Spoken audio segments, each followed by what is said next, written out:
बिस्मिल्लाहिर्रहमानिर्रहीम। अस्सलाम वालेकुम डियर स्टूडेंट्स। डियर स्टूडेंट, आज हम अल्टरनेटिंग करंट जनरेटर की कंस्ट्रक्शन, वर्किंग, बेसिक प्रिंसिपल, ये सारे पैरामीटर्स डिटेल में स्टडी करेंगे। तो चलिए स्टार्ट करते हैं।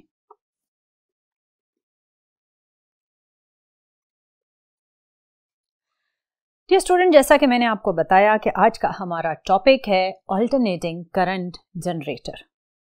अल्टरनेटिंग करंट जनरेटर को डिटेल में समझने से पहले हम सिर्फ टर्म जनरेटर को समझते हैं। जनरेटर एक ऐसी डिवाइस है जो कन्वर्ट करती है मैकेनिकल एनर्जी को इलेक्ट्रिकल एनर्जी में, और इलेक्ट्रिकल एनर्जी का मतलब है इलेक्ट्रिक करंट। और आप पढ़ चुके हैं कि इलेक्ट्रिक करंट की दो टाइप्स हैं, एक कहलाती है अल्टरनेटिंग करंट और दूसरी कहलाती है डायरेक्ट करंट। इनमें जो अल्टरनेटिंग करंट है, अगर जनरेटर मैकेनिकल एनर्जी को अल्टरनेटिंग करंट में कन्वर्ट करे तो वो जनरेटर कहलाता है एसी जनरेटर। और अगर जनरेटर मैकेनिकल एनर्जी को डायरेक्ट करंट में कन्वर्ट करता है तो वो जनरेटर कहलाता है डीसी जनरेटर। लेकिन आज का हमारा जो लेक्चर है वो बेसिकली एसी जनरेटर से रिलेटेड है। सो आज हम डिटेल में एसी जनरेटर को स्टडी करेंगे। तो पहले जान लेते हैं कि एसी जनरेटर का बेसिक प्रिंसिपल क्या है। आपने प्रीवियस लेक्चर में फैराडे लॉ को बड़ी डिटेल में स्टडी किया था। जी डियर स्टूडेंट, फैराडे लॉ ही एसी जनरेटर का बेसिक प्रिंसिपल है। और इस लॉ के अकॉर्डिंग जब भी किसी कंडक्टिंग लूप के अक्रॉस फ्लक्स चेंज होता है तो induced EMF and then induced current generate होता है। इसी बेसिक प्रिंसिपल यानी फैराडे लॉ को हम यूज करेंगे for the generation of alternating current in AC generator. Induced EMF की जो आपने फैराडे लॉ के अकॉर्डिंग इक्वेशन पढ़ी थी वो ये थी E equals to n delta phi over delta T.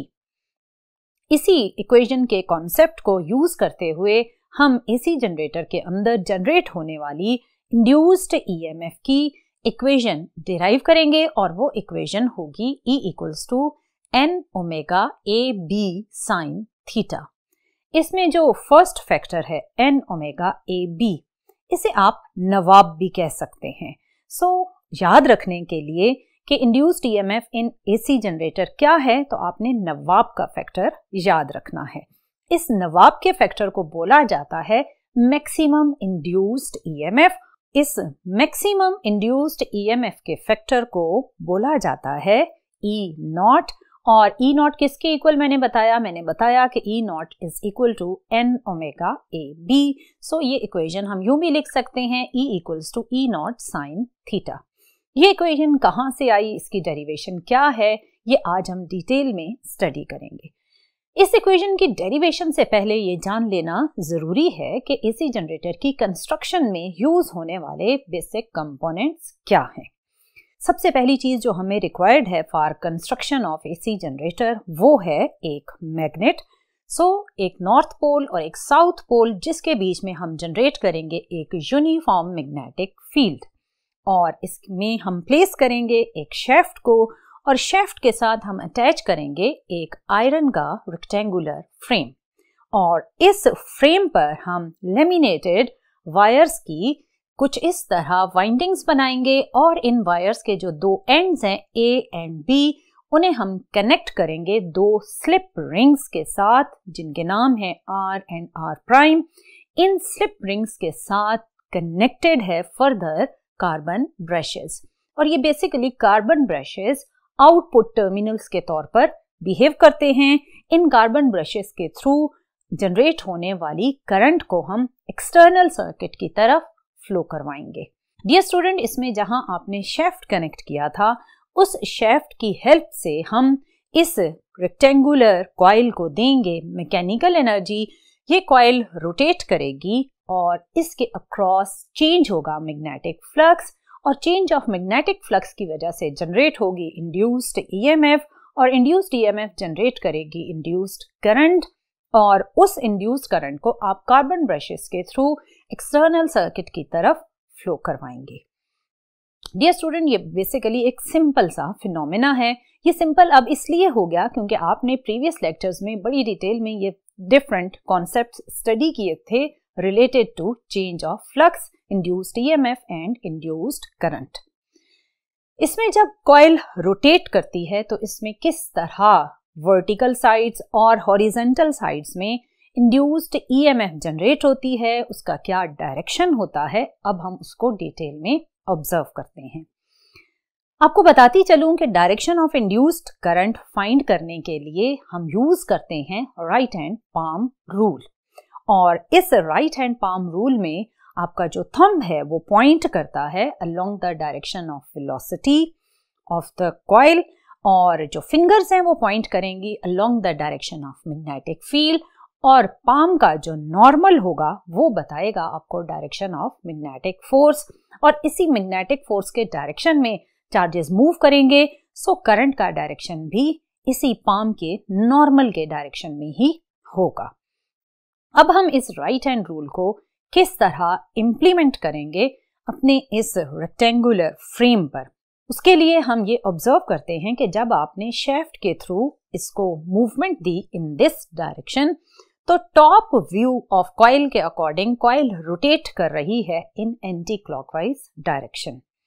इस एंटी क्लॉकवाइज डायरेक्शन में जब वो मूव करेगी तो पहले हम वर्टिकल साइड्स को ऑब्जर्व करते हैं कि वर्टिकल साइड्स में किस तरह इंड्यूस्ड करंट जनरेट होगी। पहले हम ऑब्जर्व करते हैं वर्टिकल साइड ए बी को। अगर आप ए बी की मूवमेंट के दौरान वेलोसिटी का डायरेक्शन देखें तो इसकी वेलोसिटी इस तरफ है और ये वेलोसिटी मैग्नेटिक फील्ड के साथ एक एंगल बना रही है, और इस वेलोसिटी और मैग्नेटिक फील्ड के डायरेक्शन में अब आप अलाइन करें अपने राइट हैंड के थंब को और फिंगर्स को। जैसे ही आपने थंब को वेलोसिटी और फिंगर्स को मैग्नेटिक फील्ड के डायरेक्शन में प्लेस किया तो आपकी पाम का जो डायरेक्शन है वो है वर्टिकली डाउनवर्ड। सो ये vertically downward basically magnetic force का डायरेक्शन हुआ। सो इस वर्टिकल साइड ए बी पर जब फोर्स लगेगी तो इसमें मौजूद चार्जेस वर्टिकली डाउनवर्ड एक करंट को जनरेट करेंगे, और ऑब्वियसली ये करंट है इंड्यूस्ड करंट। अब हम दूसरी वर्टिकल साइड सी डी की तरफ चलते हैं। जब ये कॉइल एंटी क्लॉकवाइज रोटेट करेगी तो इस साइड सी डी में आने वाली वेलोसिटी का डायरेक्शन ए बी के ऑपोजिट है, और वो कुछ इस तरह से होगा। अब आप अपने राइट हैंड की फिंगर्स और थंब को कुछ इस तरह अलाइन करें कि थंब है अलोंग वेलोसिटी और फिंगर्स हैं along the direction of magnetic field. So इस सिचुएशन में पाम का नॉर्मल पॉइंट कर रहा है वर्टिकली अपवर्ड। सो इसके अकॉर्डिंग क्या बना direction of induced current inside C D, वो डायरेक्शन है vertically upward. So induced current इस साइड में फ्लो करेगी अपवर्ड डायरेक्शन में।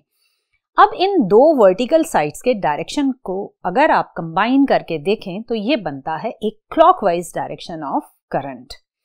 अब आपके दिमाग में आएगा कि मैंने सिर्फ वर्टिकल साइड्स को डिस्कस किया, मैंने हॉरिजॉन्टल साइड्स को अभी डिस्कस नहीं किया। उसकी रीजन ये है कि हॉरिजॉन्टल साइड्स में इंड्यूस्ड ईएमएफ या इंड्यूस्ड करंट जनरेट नहीं होती। उसकी क्या वजह है? उसकी वजह यह है डियर स्टूडेंट कि इन हॉरिजॉन्टल साइड्स पर जब मैग्नेटिक फोर्स अप्लाई होती है तो magnetic force along the direction of coil या along the direction of rectangular frame नहीं होती। सो जिसकी वजह से वो लगने वाली मैग्नेटिक फोर्स चार्जेस को मूव ही नहीं करवा सकती। सो जब वो मूव नहीं करवाएगी तो इंड्यूस्ड करंट भी जनरेट नहीं होगा।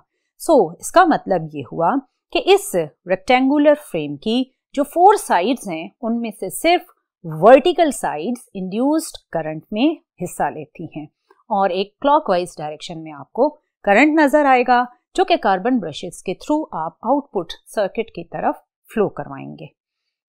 डियर स्टूडेंट, ये तो था एक detail explanation of alternating current generator, जिसमें आपने ये ऑब्जर्व किया कि किस तरह आपके पास एक रेक्टेंगुलर कॉइल एक मैग्नेटिक फील्ड में मूव करेगी, चेंज ऑफ फ्लक्स और इंड्यूस्ड ईएमएफ की हेल्प से जनरेट होगा एक इंड्यूस्ड करंट। अब हम ये देखते हैं कि ये इंड्यूस्ड ईएमएफ जो जनरेट हुई इसकी इक्वेशन क्या है और इसकी हेल्प से इंड्यूस्ड करंट की क्या इक्वेशन बनेगी, और फिर फर्दर हम ये भी ऑब्जर्व करेंगे कि इस कॉइल में जनरेट होने वाली करंट की कॉइल के डिफरेंट एंगल्स के साथ क्या क्या वेरिएशन है, इसको हम ग्राफिकली भी ऑब्जर्व करेंगे। इसके लिए हम मूव करते हैं बोर्ड की तरफ और डेरिवेशन स्टार्ट करते हैं for induced EMF in rectangular coil.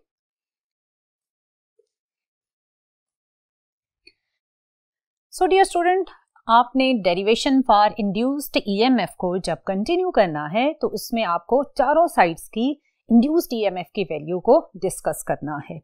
सो पहले हम डिस्कस कर लेते हैं वर्टिकल साइड AB में इंड्यूस्ड ईएमएफ क्या होगी। आपको याद होगा कि मैंने जब आपको मोशनल ईएमएफ का टॉपिक पढ़ाया था तो वहां पर हमने इंड्यूस्ड ईएमएफ की ये इक्वेशन यूज की थी, मोशनल ईएमएफ या induced EMF is equal to VBL sin theta. Same यही इक्वेशन हम इस रेक्टेंगुलर फ्रेम की 4 साइड्स के लिए यूज करेंगे। सो जब आपने वर्टिकल साइड AB में इंड्यूस्ड ईएमएफ फाइंड की तो इसकी इक्वेशन बनेगी VBL sin थीटा। इसमें V है velocity of the side AB, B है strength of the magnetic field, L है length of the side AB और थीटा है angle between velocity and magnetic field. अब अगर आप वर्टिकल साइड CD की बात करें तो उसमें भी इंड्यूस्ड ईएमएफ होगी VBL sin थीटा, जबकि हॉरिजॉन्टल साइड्स में मैंने अभी आपको बताया कि कोई भी इंड्यूस्ड ईएमएफ जनरेट नहीं होती। उसकी रीजन भी मैंने आपको बताई, क्योंकि हॉरिजॉन्टल साइड्स पर जब मैग्नेटिक फोर्स अप्लाई होती है तो वो along the motion of charges नहीं होती, सो वो फोर्स चार्जेस को मूव ही नहीं करवा सकती, जिसकी वजह से ऑब्वियसली कोई भी इंड्यूस्ड करंट जनरेट नहीं होगा। अब अगर आप इन चारों साइड्स की इंड्यूस्ड ईएमएफ की वैल्यूज को ऐड करें तो आप कैलकुलेट कर सकते हैं टोटल इंड्यूस्ड ईएमएफ। सो ये टोटल इंड्यूस्ड ईएमएफ होगी EMF inside AB inside BC plus inside CD plus induced EMF inside DA। इसमें आपके पास ये साइड और ये साइड जो है ये हैं वर्टिकल साइड्स, जिनमें इंड्यूस्ड ईएमएफ आपने फाइंड आउट की थी, that was VBL sin theta. Horizontal side में भी थी 0, इसमें अगेन थी VBL sin थीटा और इसमें अगेन थी 0। अब अगर आप इन दोनों फैक्टर्स को ऐड करें तो आपके पास जो टोटल इंड्यूस्ड ईएमएफ बनेगी वो बनेगी 2VBL sin थीटा। सो ये आपके पास वो फर्स्ट एक्सप्रेशन है जो टोटल इंड्यूस्ड ईएमएफ से रिलेटेड आपने कैलकुलेट किया। इसमें अगर आप गौर करें तो आ रहा है लीनियर वेलोसिटी का फैक्टर, और आपने अभी ऑब्जर्व किया था कि कॉइल एक एंगुलर मोशन में है, वो एक क्लॉकवाइज या एंटी क्लॉकवाइज डायरेक्शन में रोटेट करती है। सो जब वो सर्कुलर या एंगुलर मोशन में हो तो फिर हम इस लीनियर वेलोसिटी को कन्वर्ट करेंगे एंगुलर वेलोसिटी में, और उसके लिए हम इक्वेशन यूज करेंगे V is equal to R omega, जिसमें R है radius of this rectangular frame और ओमेगा है एंगुलर वेलोसिटी। सो अब हम फर्दर मूव करते हैं और देखते हैं कि इस लीनियर वेलोसिटी को किस तरह हम एंगुलर वेलोसिटी में ट्रांसफॉर्म करेंगे। आपने टोटल इंड्यूस्ड ईएमएफ की इक्वेशन डिराइव की 2VBL sin थीटा। इसमें V को अब हम अगर एंगुलर वेरिएबल्स के अकॉर्डिंग लिखें तो ये है R ओमेगा। सो जब हम E टोटल में ये पुट करेंगे तो 2R omega BL sin theta. इसमें हम कुछ फैक्टर्स को जरा कंबाइन करते हैं, वो है R और L। 2RL omega B sin theta. इसमें आने वाला 2RL फैक्टर क्या है? अगर मैं आपसे ये कहूं कि ये 2RL एरिया है तो क्या आप मान लेंगे? अगर आप नहीं मानते तो चलिए देखते हैं कि ये आपके पास था रेक्टेंगुलर फ्रेम, इसके सेंटर में मैंने आपको एक डॉटेड लाइन से इसका एक्सिस ऑफ रोटेशन दिखाया। एक्सिस ऑफ रोटेशन से जो वर्टिकल साइड का डिस्टेंस है वो हमने लिया r, और ये है radius of this rectangular coil. अब अगर आप इसमें 2r देखें तो वो बन रहा है width of this rectangular coil और L है length of the vertical side. So अगर आप 2r और L को मल्टीप्लाई करते हैं तो आपको मिलता है area of this rectangular coil. So ये 2rl बेसिकली एरिया है। सो E टोटल किसके इक्वल हो गया? Area omega b sine theta. ये आपके पास है टोटल इंड्यूस्ड ईएमएफ, बट ये एक सिंगल कॉइल के अंदर है, सिंगल कॉइल। जबकि आपने ऑब्जर्व किया था कि हमने उस आयरन के रेक्टेंगुलर फ्रेम के ऊपर मल्टीपल लेमिनेटेड वायर्स की कॉइल्स को वाइंड किया था। अब अगर मैं आपसे कहूं कि यही total induced EMF n number of coils के लिए करें तो n a omega b sine theta. यह आपके पास बेसिकली एक्सप्रेशन है total induced EMF in rectangular coil. इसको अगर आप, जो मैंने आपको स्टार्ट में मेमोराइज करने के लिए बात बताई थी कि आपको ये फैक्टर भूले नहीं, तो इसके लिए आप नवाब का वर्ड याद रखें, n ओमेगा a b। इसी अरेंजमेंट से इसको लिखें ताकि आपको याद रहे। ये इसका बेसिक इंड्यूस्ड ईएमएफ का एक्सप्रेशन है। इसे आप फर्दर डिफरेंट पैरामीटर्स में भी लिख सकते हैं और उसके लिए आप थीटा को रिप्लेस कर सकते हैं ओमेगा टी से, और फिर फर्दर अगर हम ओमेगा को रिप्लेस करें विद 2 पाई एफ टी, और फिर फर्दर फ्रीक्वेंसी को भी हम रेसिप्रोकल ऑफ टाइम पीरियड से रिप्लेस करें। ये सारा आपका फर्स्ट ईयर का चैप्टर नंबर 5 है, जहां आपने ये एंगुलर वेरिएबल बड़ी डिटेल में स्टडी किए थे। सो इन वैल्यूज को अगर हम इस इक्वेशन में पुट करते हैं तो एक और फॉर्म ऑफ इक्वेशन कुछ इस तरह से होगी। n ओमेगा को आप अगेन 2 पाई f से रिप्लेस करें जिस तरह यहां पर किया था, then a b sine theta की जगह आप ये वाला फैक्टर इंट्रोड्यूस कर दें, that is 2 pi 1 over t t। ये भी एक इसी इक्वेशन की फर्दर ट्रांसफॉर्मेशन है। ये मैंने आपको इसलिए बताया कि डिफरेंट आपके पास जब न्यूमेरिकल्स आते हैं तो डाटा डिफरेंट फॉर्म्स में गिवन होता है। सम टाइम आपको टाइम पीरियड गिवन होता है, some time frequency, some time area. तो आपको डिफरेंट डाटा के according total induced EMF calculate करनी आनी चाहिए। लेकिन जो बेसिकली इसका मेन फार्मूला है वो यही है जिसको हम फर्दर यूज करेंगे।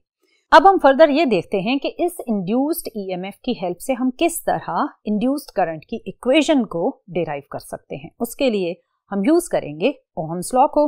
तो चलिए अब इंड्यूस्ड करंट की डेरिवेशन करते हैं।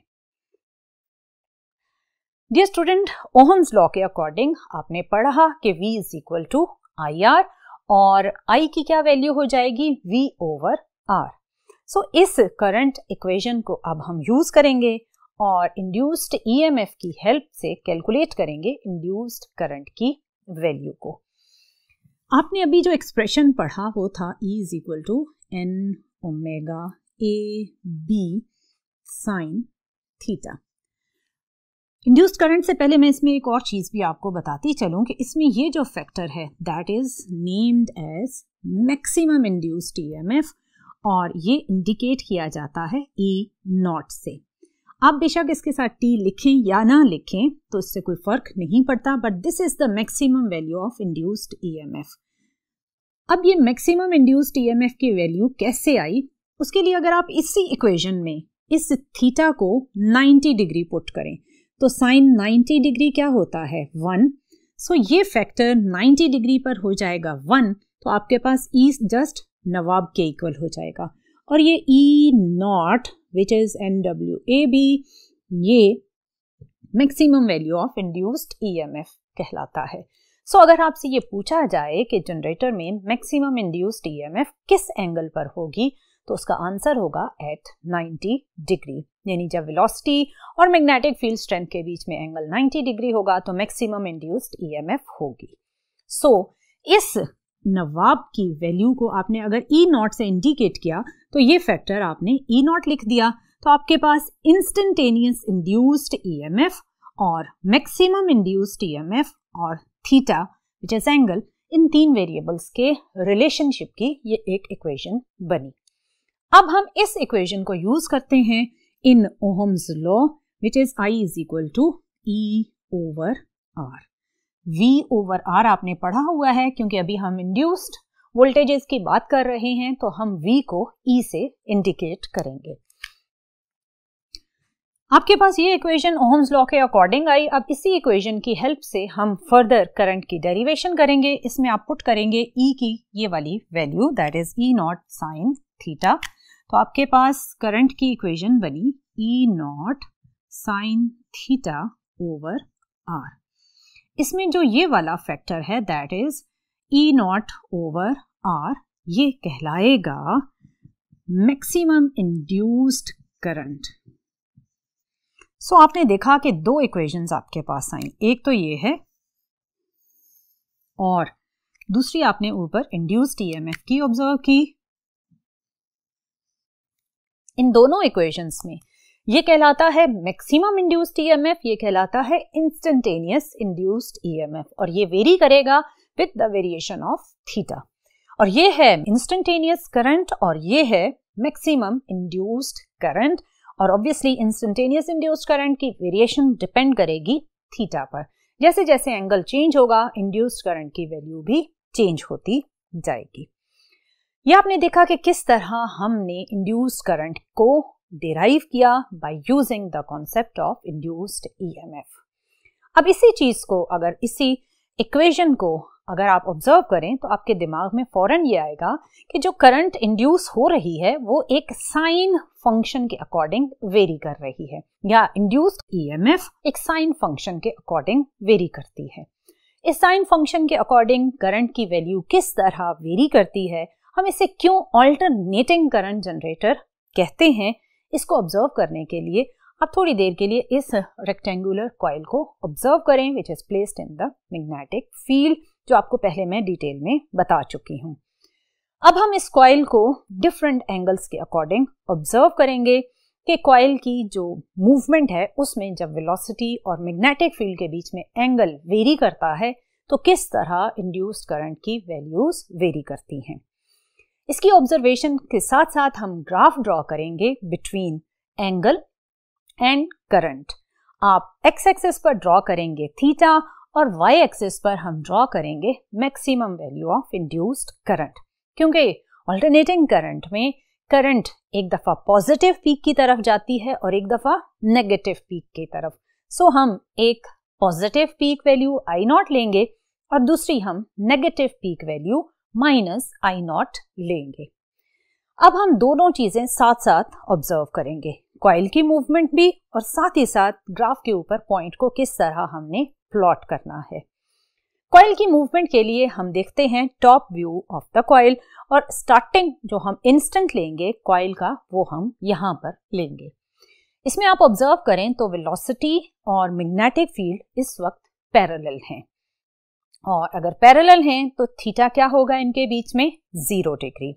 सो साथ ही आप equation I is equal to I naught sine theta में जैसे ही 0 डिग्री पुट करेंगे तो ऑब्वियसली साइन 0 0 होता है, तो इंड्यूस्ड करंट क्या होगी 0 होगी, जिसका मतलब ये है कि अभी ये वो जस्ट वो मोमेंट है जहां पर कॉइल अपनी रोटेशन स्टार्ट करने लगी है। सो जैसे ही वो अपनी रोटेशन स्टार्टिंग मोमेंट पर लेगी तो इस टाइम चेंज ऑफ फ्लक्स नहीं हो रहा। सो चेंज ऑफ फ्लक्स नहीं है, सो इंड्यूस्ड करंट भी क्या होगी 0 होगी।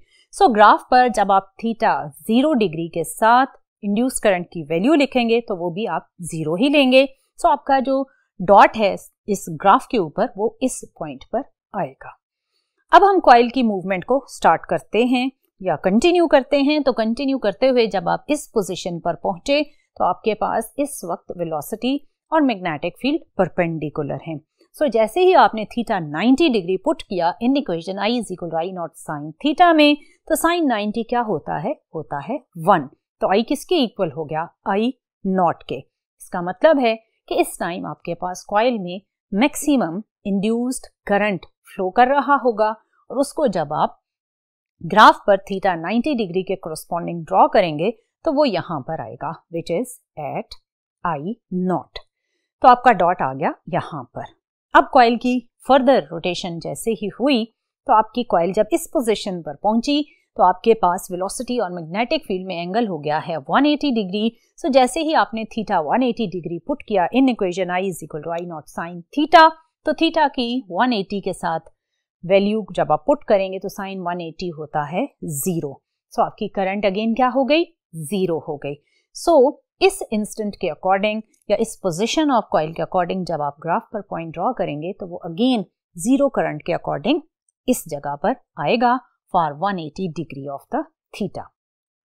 इसी को कॉइल की रोटेशन को कंटिन्यू करते हुए जब कॉइल रोटेट होकर इस पोजीशन पर आई तो यहाँ पर वेलोसिटी और मैग्नेटिक फील्ड में एंगल है 270 डिग्री का।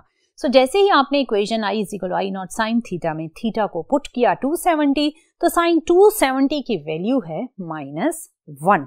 सो आपके पास I किसके इक्वल आ गया, -I नॉट के। यहाँ पर करंट ने अपना डायरेक्शन क्या कर लिया है, रिवर्स कर लिया है।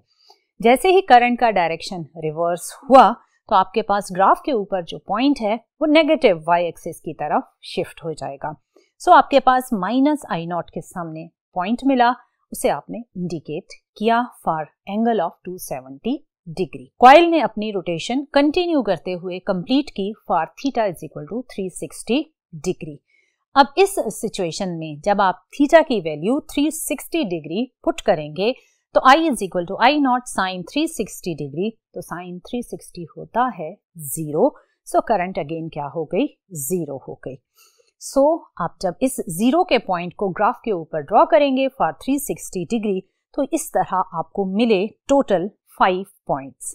इन 5 पॉइंट्स को आपने जब ज्वाइन किया तो आपके पास एक साइन कर्व बना और उसकी शेप कुछ ये थी। डियर स्टूडेंट, आपने देखा कि किस तरह जब एक करंट साइन फंक्शन के अकॉर्डिंग वेरी करती है तो कॉइल की मूवमेंट के साथ साथ जब आप करंट को ऑब्जर्व करते हैं तो वो वेरिएशन ऑफ करंट किस तरह ग्राफिकली आप रिप्रेजेंट करेंगे। सो ये था आपका आज का topic which was alternating current generator. Alternating current generator में बेसिकली आपने यही बार बार ऑब्जर्व किया कि जब भी कॉइल रोटेट करती है इन मैग्नेटिक फील्ड तो वो डिफरेंट एंगल्स के अकॉर्डिंग चेंज करती है फ्लक्स अक्रॉस द लूप, और इस चेंज ऑफ फ्लक्स की वजह से जनरेट होता है इंड्यूस्ड करंट, जिसे आप स्लिप रिंग्स के थ्रू लगे हुए कार्बन ब्रशेस की हेल्प से आउटपुट पर लगे हुए सर्किट की तरफ लेकर जाते हैं। जब आप कॉइल को 0 डिग्री से 180 डिग्री तक मूव करते हैं तो करंट का डायरेक्शन होता है क्लॉकवाइज, और जब आप फर्दर 180 डिग्री से उसे 360 डिग्री की तरफ लेकर जाते हैं तो करंट अपना डायरेक्शन रिवर्स कर लेती है और वो हो जाता है एंटी क्लॉकवाइज। और क्योंकि करंट अपना डायरेक्शन रिवर्स कर लेती है, ऑल्टर कर लेती है, इसलिए इसका नाम है alternating current generator. So dear student, this was all about alternating current generator. आपने डिटेल में ऑब्जर्व कर लिया प्रिंसिपल, कंस्ट्रक्शन एंड वर्किंग। इंशाल्लाह आने वाले लेक्चर में फर्दर इंड्यूस्ड ईएमएफ या इंड्यूस्ड करंट से रिलेटेड डिफरेंट कॉन्सेप्ट्स को स्टडी करेंगे। But till next lecture, Allah Hafiz.